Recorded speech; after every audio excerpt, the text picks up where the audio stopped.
कर चुके हैं, ये काम आएगी बूटस्ट्रैप को इंटीग्रेट करने के लिए रिएक्ट जेएस के अंदर। इस रिएक्ट बूट जेएस को अप्लाई करने के लिए हमारे पास ऑलरेडी एक लाइब्रेरी, एक वेबसाइट रेडी है। आप चाहें तो गूगल पे जाके टाइप कर लीजिए रिएक्ट बूटस्ट्रैप, आपको एक वेबसाइट मिलने वाली है।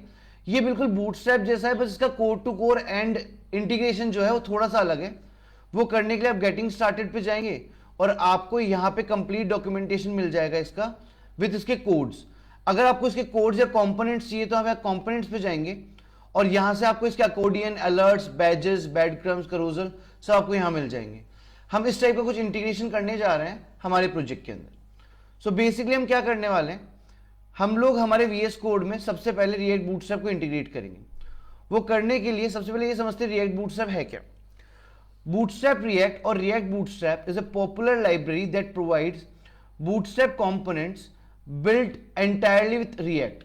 मतलब क्या करता है ये जो रिएक्ट बूटस्ट्रैप है ये एक फेमस लाइब्रेरी है जो आपको रिएक्ट जेएस में बूटस्ट्रैप अप्लाई करना देता है।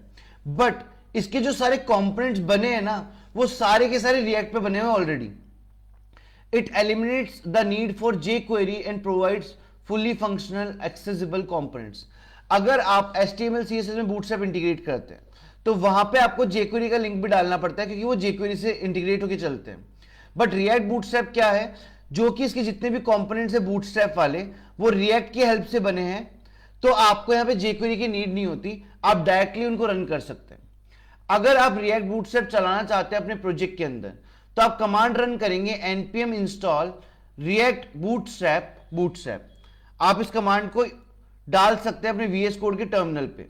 आप एक नया टर्मिनल स्टार्ट कर लीजिए, मैंने ऑलरेडी इंटीग्रेट कर रखा है। फिर उसके बाद आप मूव कर जाइए अपने प्रोजेक्ट के अंदर जो कि मेरा है माई टेस्ट, और यहां जाके अपनी कमांड को पेस्ट कर सकते हैं। एंड जैसे आप एंटर हिट करेंगे रिएक्ट बूटस्ट्रैप आपके इस पैकेज के अंदर इंस्टॉल हो जाएगी। अभी हम क्या करने जा रहे हैं, हम लोग एक कंपोनेंट के अंदर एक नया कंपोनेंट बनाने जा रहे हैं। तो हम कंपोनेंट फाइल के अंदर आते हैं और एक नया कंपोनेंट बना लेते हैं और हम इसको एग्जांपल नाम से बना लेते हैं। यहां जाएंगे और यहां लिख लेते हैं example.js और यहां जाके RFC कर लेते हैं इस तरीके से। नाउ जो कि हमने हमारा कंपोनेंट बना लिया है, सबसे पहले रिएक्ट बूटस्ट्रैप में हम सीखने जा रहे हैं बेसिक बटन्स कैसे अप्लाई करते हैं। तो अगर आपको रिएक्ट बूटस्ट्रैप से बटन बनाने हैं तो आप सबसे पहले बटन लाइब्रेरी जो बटन कंपोनेंट है उसको इंपोर्ट करेंगे रिएक्ट बूटस्ट्रैप से। इंपोर्ट आपके लिए बहुत इजी सा है, आप यहां जाएंगे, लिखेंगे इंपोर्ट, कर्ली ब्रैकेट लगाएंगे और लिखेंगे बटन। ये लिखने के बाद आप अपने मॉड्यूल का नाम डालेंगे जो कि रिएक्ट बूटस्ट्रैप। तो हम यहां पे डाल देंगे फ्रॉम रिएक्ट बूटस्ट्रैप। परफेक्ट। तो क्या होगा, इस कर्ली ब्रैकेट की हेल्प से मल्टीपल कंपोनेंट्स यहां पे इंपोर्ट करवा सकते हैं। रिएक्ट बूटस्ट्रैप मॉड्यूल से बटन हमको मिल जाएगा। अब हम क्या करेंगे, सबसे पहले जाके बटन का कंपोनेंट बनाएंगे। तो हम यहां पे आते हैं और डिव के अंदर हम जाके बनाते हैं यहाँ पे बटन और इसको क्लोज करते हैं। बटन बनाने के बाद इस पर हम लिख देते हैं क्लिक हियर एक बार के लिए और फाइल को सेव कर लेते हैं। ठीक है, और सेव करने के बाद हम आते हैं app.js पे और यहां पे जाके हम हमारा जो कंपोनेंट हमने बनाया था उसको इंटीग्रेट कर लेते हैं इस तरीके से। परफेक्ट। तो होगा क्या, ये जो बटन नॉर्मली आपका टैग हुआ करता था अभी ये कंपोनेंट है। ये कंपोनेंट जब आपने यहाँ पे इंटीग्रेट किया तो इंटीग्रेट करने के बाद आप देख सकते हो आपको यहाँ पे एक बटन मिल रहा है क्लिक हियर का। अगर इसकी कलर कॉम्बिनेशन या वेरिएंट्स में आपको काम करना है तो जैसे ही नॉर्मल बूटस्ट्रैप के अंदर हम यहां पे जाके यूज कर लेते थे क्लास, वैसे ही कलर कॉम्बिनेशन चेंज करने के लिए रिएक्ट बूटस्ट्रैप में हम यूज करेंगे वेरिएंट। तो हम जाएंगे यहां पे और हम लिखेंगे वेरिएंट। अब हमारे पास यहां वेरिएंट में डिफरेंट कलर्स है, क्या क्या है, प्राइमरी है, सेकेंडरी है, सक्सेस है, danger, warning, info, light and dark. तो मैं यूज करने जा रहा हूं प्राइमरी। मैं यहां पे गया और मैंने लिखा प्राइमरी, सेव किया फाइल को एंड जाके अपना बटन चेक करते हैं, इसको रिफ्रेश कर लेते हैं। नाउ अभी एक बार दूसरी क्लास अप्लाई करके देखते हैं वेरिएंट में। मान लीजिए मैं यहां पे जाके अप्लाई करता हूं सेकेंडरी, मैंने किया। होपफुली जब हम इसको अप्लाई कर रहे हैं तो हमको बेसिकली कोई चेंजेस नहीं दिख रहे हैं हमारे कलर कॉम्बिनेशन या चीजों के अंदर। वो क्यों नहीं दिख रहे हैं, क्योंकि जब भी आप काम कर रहे हैं किसी भी चीज के लिए तो आप उसके मॉड्यूल को इंपोर्ट करवाने के बाद भी आपको कुछ काम करने पड़ेंगे। आपको उसके लिए उसकी जो CSS है उसको इंटीग्रेट करना पड़ेगा, CSS आपको डालनी पड़ेगी। ठीक है, और CSS जो इसके हम इंटीग्रेट करते हैं वो डिस से करते हैं। तो बेसिकली आप क्या करेंगे, आप जाएंगे इनके ऑफिशियल वेबसाइट पे, रिएक्ट बूटस्ट्रैप पे, रिएक्ट बूटस्ट्रैप, और इनकी वेबसाइट पे जाके आप जाएंगे इनके गेटिंग स्टार्टेड वाले पोर्शन में। यहां पे जाने के बाद आप देख सकते हो जैसे इन्होंने यहां दे रखा है कि आप क्या क्या इंपोर्ट करवा सकते हो, किस तरीके से इंपोर्ट करवा सकते हो। उसके बाद इन्होंने आपको यह भी बता रखा है कि पहले जो बूटस्ट्रैप यूज होती थी वहां पे क्या क्या लिंक्स अप्लाई होते थे। सही। अब जो आपको करना पड़ेगा वो ये इंपोर्ट डालना पड़ेगा CSS के लिए इस तरीके से। तो जो पहले HTML CSS में लिंक डाल रहे होते थे वो कुछ इस तरीके से जाएंगे यहां पे, एंड अब आप इसको सेव करेंगे, एंड सेव करने के बाद अब आप चेक कर लीजिए आपकी CSS अप्लाई हो चुकी है, इस पर एक डिफरेंट कलर है। अब हम यहां जाएंगे और सेकेंडरी हटा देंगे। अब एक बार वापस हम प्राइमरी डाल के देखेंगे तो हम आ जाते हैं हमारे नोट्स पे, और यहां से हम लेते हैं प्राइमरी। आप चाहें तो कलर्स के नाम याद कर सकते हैं। सेव किया एंड रिफ्रेश किया, परफेक्ट। तो इस तरीके से हम बटन कंपोनेंट पे काम कर सकते हैं। अगला जो हमारा कंपोनेंट आता है उसको बोलते हैं अलर्ट कंपोनेंट। अब अगर मेरे को अलर्ट कंपोनेंट यूज करना है तो मुझे कुछ नहीं करना है, यहां जो बटन के आगे जाके कॉमा लगाना है और अपना अगला कंपोनेंट इंपोर्ट करवा लेना है। हो गया, सेव कर लेते हैं। नाउ मुझे यूज करना है अलर्ट कंपोनेंट, तो मैं मेरे डिव के अंदर जाऊंगा और यहां पे जाके मेरे कंपोनेंट का नाम लगा दूंगा, दैट इज अलर्ट। इस तरीके से लगा दिया। अलर्ट कंपोनेंट के अंदर मैं अभी के लिए लिख देता हूं ये मैसेज, डाल दिया। अभी कोई कलर कॉम्बिनेशन नहीं दे रहे हम लोग, सिंपली एक बार रन करके देख रहे हैं। ये जो पर्टिकुलर एक हेडिंग सी आ गई है इसको अलर्ट कहते हैं। बाय डिफॉल्ट इसका एक कलर है, अगर आप वो चेंज करना चाहते हैं तो यहां पे भी आप क्या लगा सकते हैं, वेरिएंट। तो हम जाएंगे हमारे यहां CSS पे और यहां लगा देंगे वेरिएंट, और वेरिएंट हम डाल देंगे success. Perfect. So by default यही कलर होता है जो सक्सेस है, ये ग्रीन कलर को डिनोट करता है। अभी ये जो है वो ग्रीन कलर में है। अगर हम चाहें तो यहां पे लिख देते हैं एक बार के लिए डेंजर। सेव किया। अब आप देख सकते हो रेड में चेंज हो गया। परफेक्ट। इसको हम कहते हैं अलर्ट। इसी तरीके से अगर हमको नैव बार बनाना है रिएक्ट बूटस्ट्रैप को यूज करके, रिएक्ट बूटस्ट्रैप नहीं बट रिएक्ट बूटस्ट्रैप को यूज करके, तो हम किस तरीके से काम कर सकते हैं।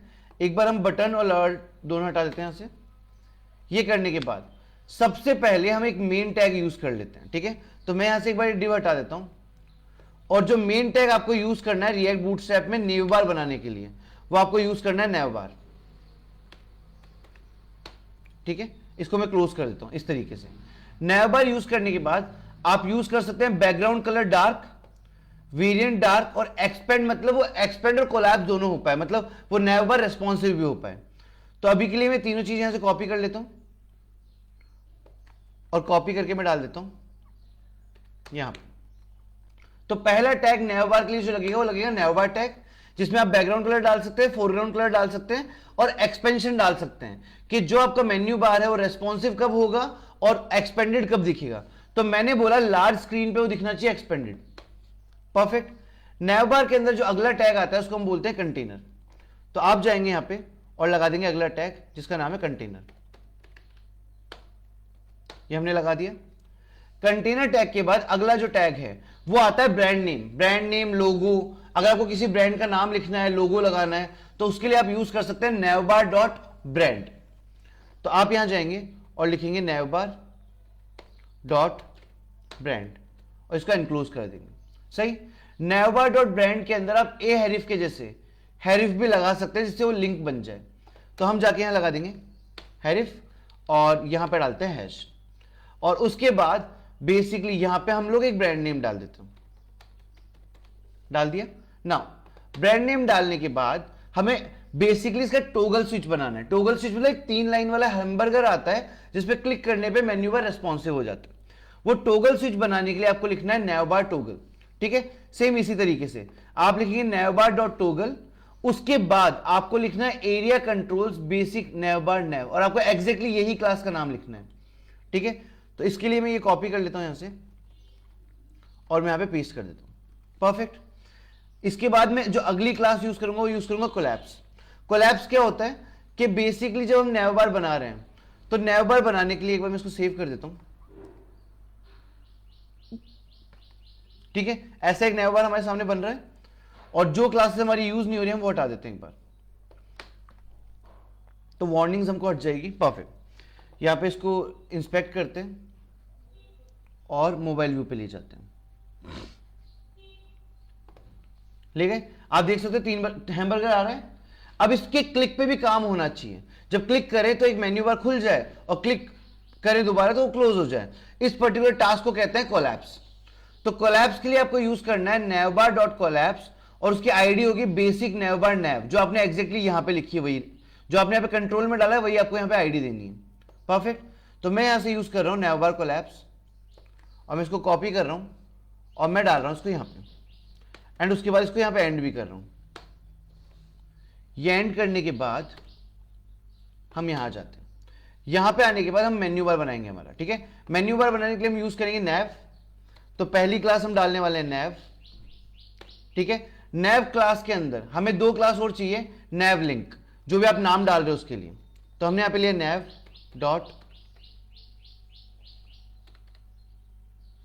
डॉट लिंक और एक बार के लिए हमें प्रेजेंट नहीं हो रहा है, एक बार कॉपी करके यूज कर लेते हैं इसको, ठीक है। एक बार कॉपी पेस्ट करते हैं, होम हो गया और यहां पे हम कुछ और डाल देते हैं, अबाउट डाल देते हैं, इसको थोड़ा सा इंडेंट कर देते हैं। या आप चाहें फॉर्मेटिंग करना हो तो आप राइट क्लिक करके फॉर्मेट डॉक्यूमेंट यहां से भी कर सकते हैं। इसको एक बार सेव करते हैं। नाउ बेसिकली हमने एक बार ये बनाया, यहां जाते हैं।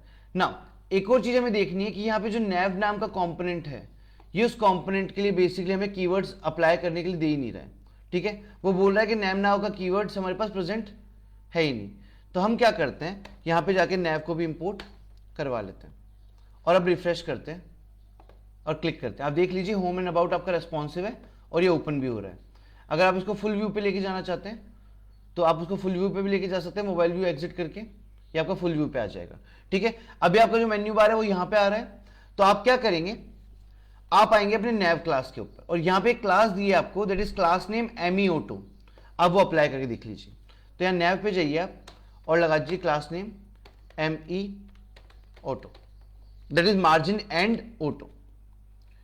अभी भी मेरा मेन्यू वहीं पे है। अब अगर मेरे को मेन्यू लेके जाना है राइट साइड में तो मैं लिखूंगा MS Auto एक बार के लिए और मेरा मेन्यू बार चल जाएगा उस साइड पे।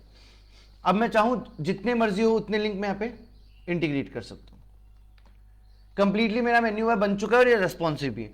और ये मेन्यू बार हमने बूटस्ट्रैप से नहीं बनाया, ये हमने रिएक्ट बूटस्ट्रैप से बनाया। इसी तरीके से बाकी सारे कंपोनेंट्स, काफी सारे कंपोनेंट्स यहां पे होते हैं। अगर आपको बाकी कंपोनेंट्स भी अप्लाई करने हैं, जैसे मान लीजिए आपको अकॉर्डियन अप्लाई करना है तो आप अकॉर्डियन पे क्लिक कीजिए। आप देख सकते हैं ये फोल्डेबल अकॉर्डियन है जिसपे क्लिक पे फोल्ड एंड अनफोल्ड हो रहा है। इसका पूरा जो कोड है वो यहां पे आपके सामने, अकॉर्डियन आइटम एंड सब कुछ आप ये यूज कर सकते हैं। तो ऑलमोस्ट आपके पास जितने भी कंपोनेंट्स है वो सारे यहां पे अवेलेबल है, आप उनको ट्राई कीजिए। तो this was all about react bootstrap, ठीक है। Thank you so much for this lecture.